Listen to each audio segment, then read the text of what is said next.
Welcome to Doing What Works, Exploring the Blue Economy, a podcast series that dives deep into the vast potential and challenges of the blue economy. I'm your host, Ashanti Blaize-Hopkins, Interim Associate Dean at Santa Monica College's Center for Media and Design. Together, we'll navigate the uncharted waters of this exciting and rapidly growing sector. Joining us on the podcast today is a couple who is taking the term farm to table to a whole new sea level. This husband and wife team have a love of the ocean and met while studying marine biology at Humboldt State University. Ever since he could crawl, you could say he's been an ecologist, always exploring the dirt, worms, trees, and snakes in his own backyard. She is a Californian through and through, whose research on the North Coast led her to find her passion in tide pools and seaweed. Together, they work at the company they co-founded, Sunken Seaweed, as farmers, but not the kind you're probably thinking of. Torre Polizzi and Leslie Booher, thank you so much for joining us on the podcast today. Hi, Ashanti. Thank you so much for having us. And thanks for creating this Blue Economy podcast. It's right up our alley. So we're really thrilled to be here. I'm so happy to be joined with you guys today. So here is our first question that we ask every one of our Doing What Works podcast guests. What was your first job ever? And what did you learn from that job that helps you do the work that you do today? I'll start.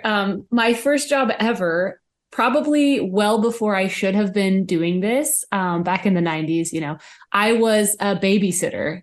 So I was a kid watching other kids just throughout my neighborhood. Since I was, 9 or 10, I was babysitting. So I have been taking care of other people's kids for a really long time.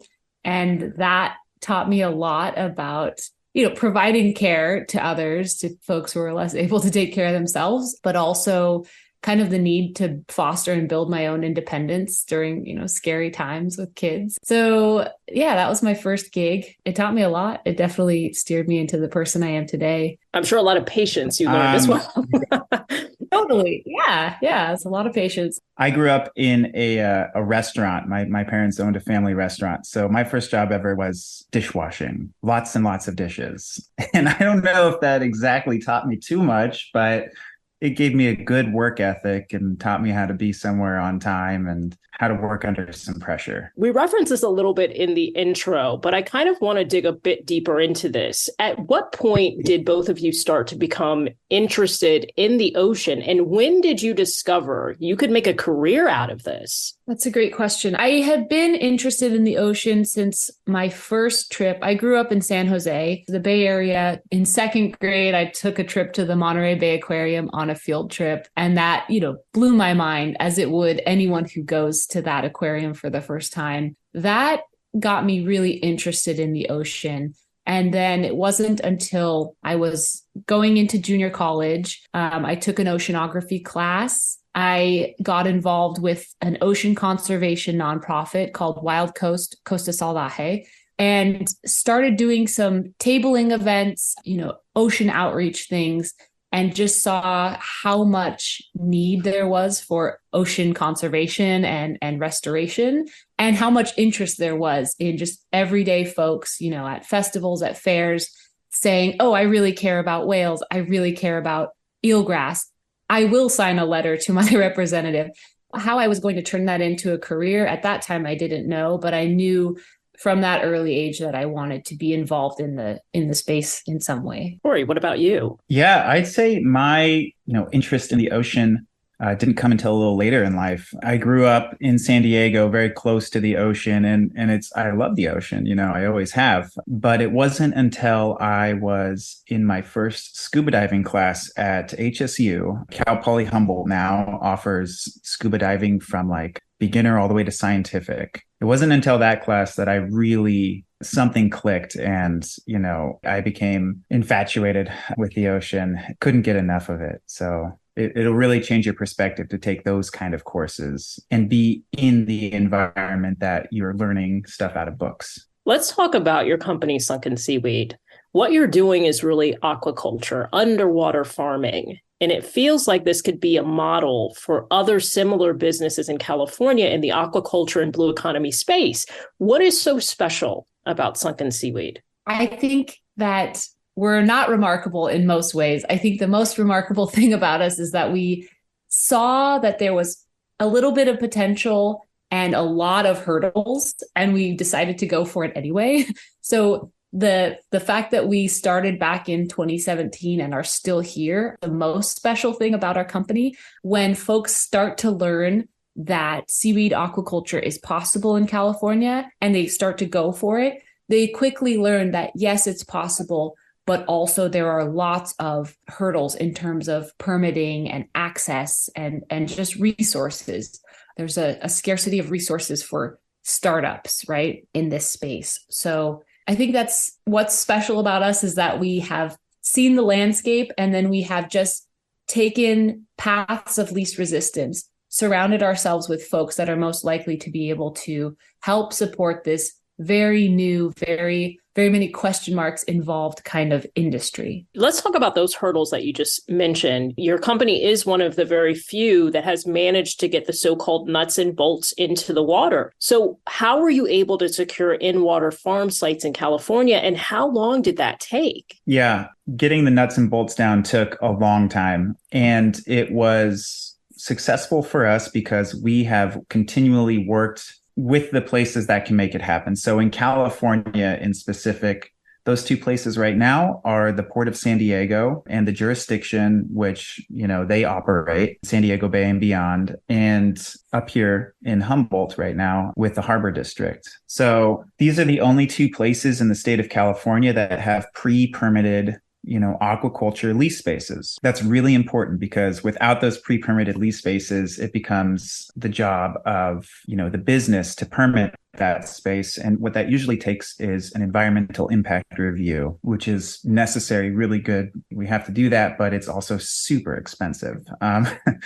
And unless you're ready to shell out, hundreds of thousands to, $1 million for an EIR, it's just a non-starter. So working with those agencies, with the people that we're working with, really gave us a leg up in identifying these places that it's possible right now in California. State Senator Steve Padilla in California introduced legislation that passed that's going to impact some of these, permitting. How do you see new legislation in California making this process easier in the future, or do you?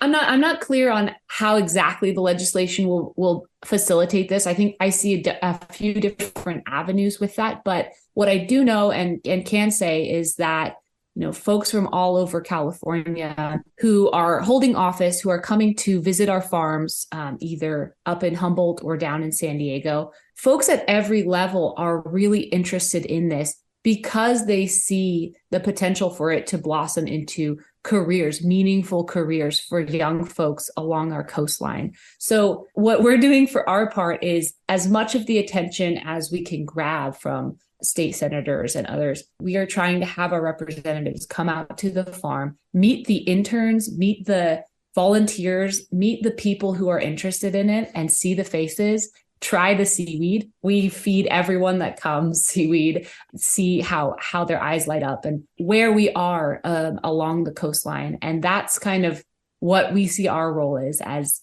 inspiring the ideas behind the legislation and showing that this is and can be a viable means for lots of folks in the future. You just mentioned that when you have folks come out and see your operations, you're having them try the seaweed. There's a lot of different products that Sunken Seaweed produces. Can you tell me about the wide range of those products and what we're talking about here? And if you're a consumer, where can you start to purchase these things? Or if you're a restaurant, where can you start to purchase what you're creating? So we really just started our commercial line of products this last May. So we're, very new. You can't find them many places outside of Northern California yet, or San Diego. We're in a few stores. But the products that we focus on are fresh and dried seaweeds right now. We have a line of fresh seaweeds that we grow in tumble culture. So that's in an upland facility that lets us really control the environment a lot more. The look of the seaweed, make a really culinarily beautiful, product to get to restaurants, to package up, get to grocery stores, farmers markets. And we've, figured out the right kind of species to package and have like a shelf life of about a week and a half as a fresh seaweed. So people can enjoy that all week, just like any produce. We also have a line of dried products that we just started. And that's using the seaweed that we grow out in the bay. So on the long lines, the bull kelp. This year, we're adding Alaria marginata to that species list.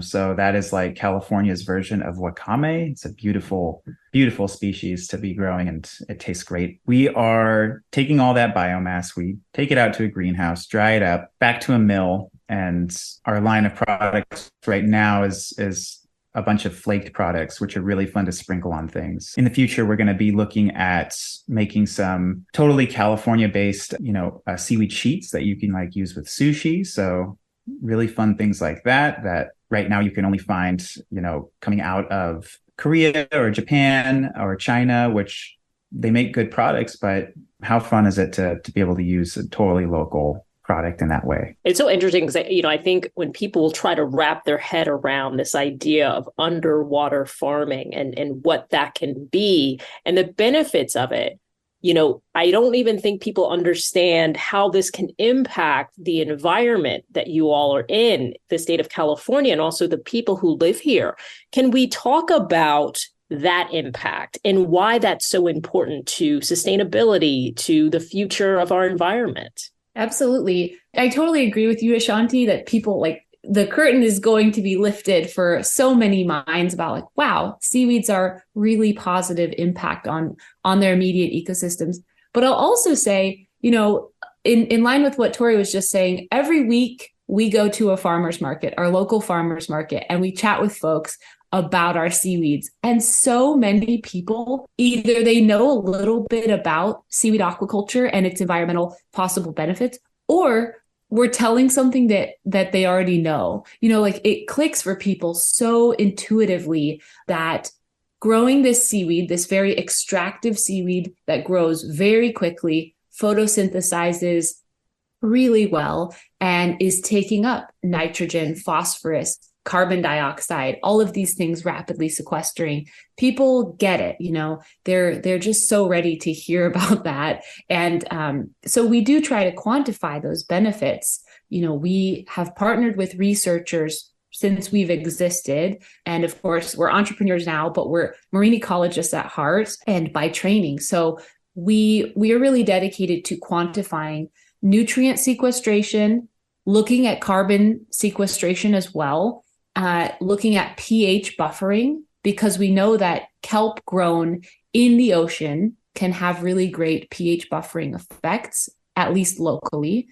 So if you're incorporating bivalves like oysters and mussels, growing your seaweeds around them could have these great potential benefits for shelled organisms.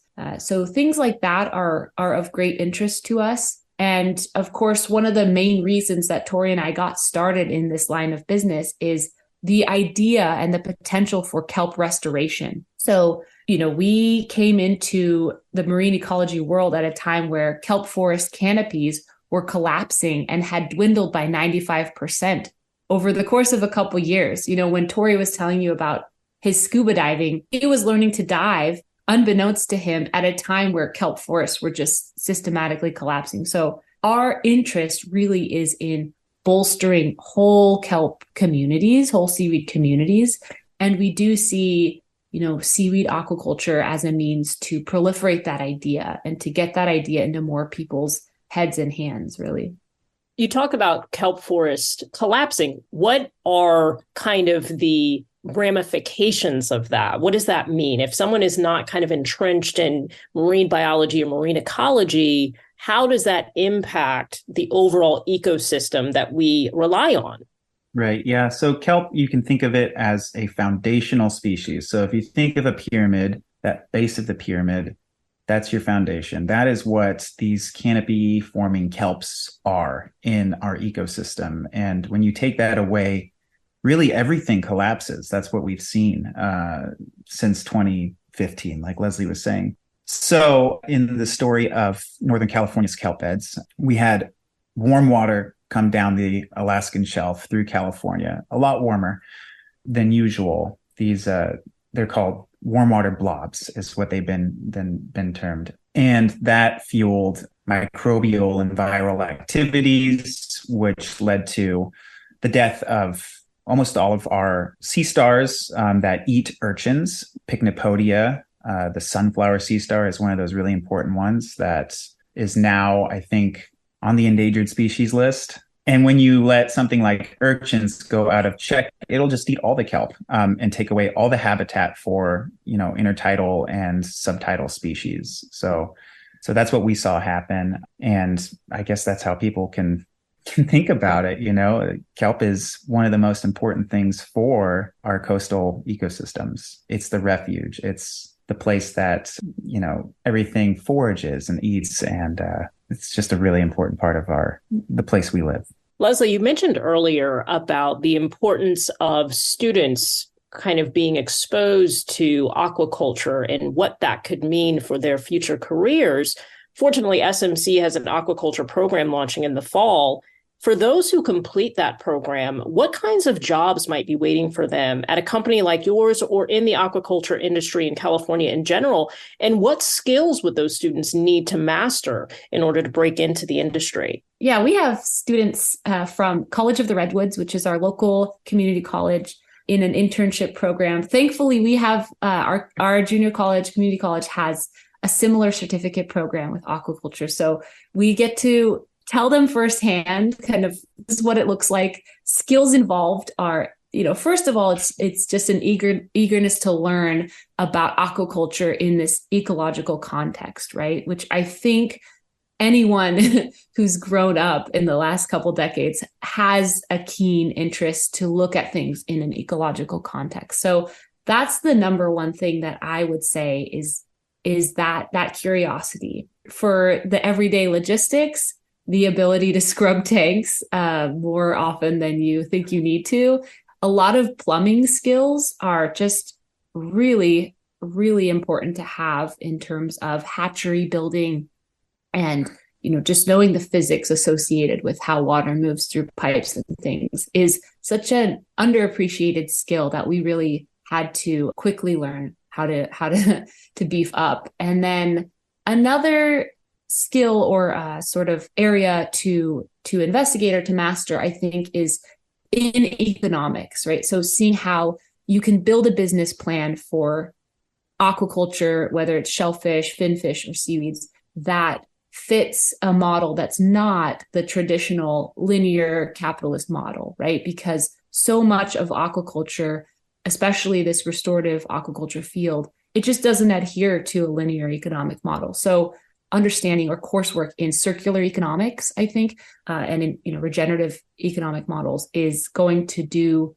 wonders for this blue economy workforce that y'all are creating. So, and then where students can go from that when they get their certificate, what I can say for us in the last 4 or 5 years, the students who have volunteered or interned or worked with us have gone on to really exciting fields in animal husbandry at marine laboratories, things like that. They've gone on to some fabrications jobs in aquatic, tank building, things like that, things pertinent to that skill set that they gained with us. And just higher education. Yeah. And gone into really cool masters and 4-year programs with an interesting lens of how can I make a seaweed masters or a shellfish seaweed project. So I guess those are some of the few. It just feels like there's such a wide swath of things that a student who completes a program like this could be able to do. And just the entry level kind of introduction into the industry seems invaluable to what they could do in the future. Let's talk about the future for a second. What would be your dream state for the blue economy in the state of California, especially in your area of aquaculture? If you had a little magic wand and you could just boop, what would that look like for the both of you?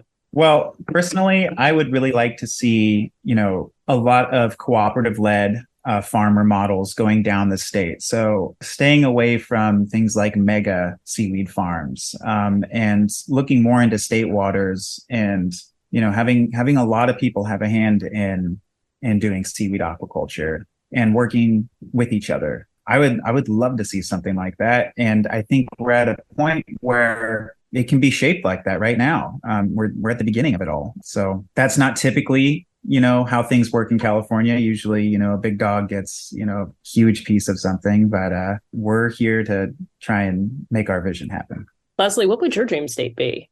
I think, in having worked in San Diego and Humboldt Bay, where the port has done this pre-permitting work and kind of done the heavy lift of allocating spots, I see that happening throughout California. And I see these local jurisdictions taking that on, seeing the successes, also seeing the programs being created in community colleges, right? These certificate programs, they are huge because they are influencing the minds and the mentality of these local jurisdictions and of our legislators, right? So the fact that these programs have resurfaced in the last few years, when we started, there were really not many aquaculture programs, if any, to pursue in California. So the fact that they're becoming a real kind of statewide presence is huge. And I see that as one of my main kind of magic wand ideas, is that this aquaculture, seaweed and other aquaculture, becomes accessible to all interested,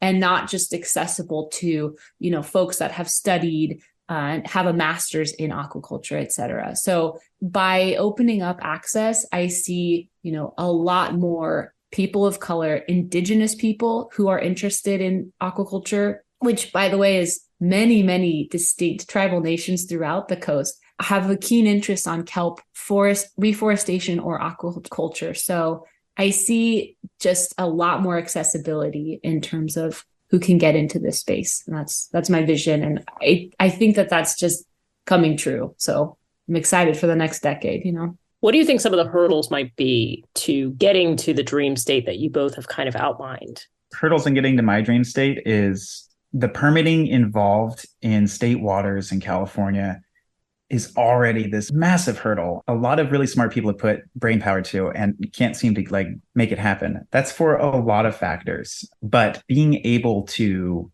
work out a system that streamlines that and open it up to more low trophic aquaculture operations, I think is going to be the key to success there. And I see, there are obvious market hurdles. Like, this is so many of the target species that we in the regenerative aquaculture space have are pretty novel. And so, perhaps not novel to the world, to the global seaweed market, but in California or just particular aspects, there is some novelty to get over. So I think kind of conveying to folks, to, people in the middle of the country, to people who haven't seen the ocean, that they should be paying attention to and supporting cultivated species like kelp and oysters and whatnot is a hurdle that we have to allocate resources to. And for us, we're doing our part, but there's a lot more marketing and outreach that has to happen. What do you think is working well in the state of California in terms of growing the blue economy, and what can other regions learn from what we're doing here? A really good example of a place that's doing it well is the Port of San Diego and their Blue Economy program. That is a program that Sunken Seaweed entered into, get some initial funding to explore the idea of seaweed farming. Without that program, we wouldn't be doing what we're doing now. It certainly wouldn't have been possible for us to get to the point we're at. But programs like that, where, funds and space are allocated for entrepreneurs, innovative new businesses to come in, test their ideas out, or businesses that have some pretty good idea on what they're already doing, expand their business in the blue economy space specifically. So I'm thinking aquaculture and blue technology, bioremediation to, artificial reef building, things that help the ecosystem and just make our waters cleaner. Leslie, what do you think that other regions can learn from what we're doing well here in California? Yeah, so we've all touched on this, but we do have some of the most stringent sort of regulatory policies in this state, right? So we have such a vast marine conservation background, that started up well before all of these big aquaculture initiatives. So I think what people can really learn is that we have the ability to be really aggressive with ocean conservation policy while still facilitating meaningful aquaculture coming in. So that's what I hope people are taking away, broadly speaking, is that yes, we do have really strict policies and active like marine protected areas, lots of groups dedicated to that.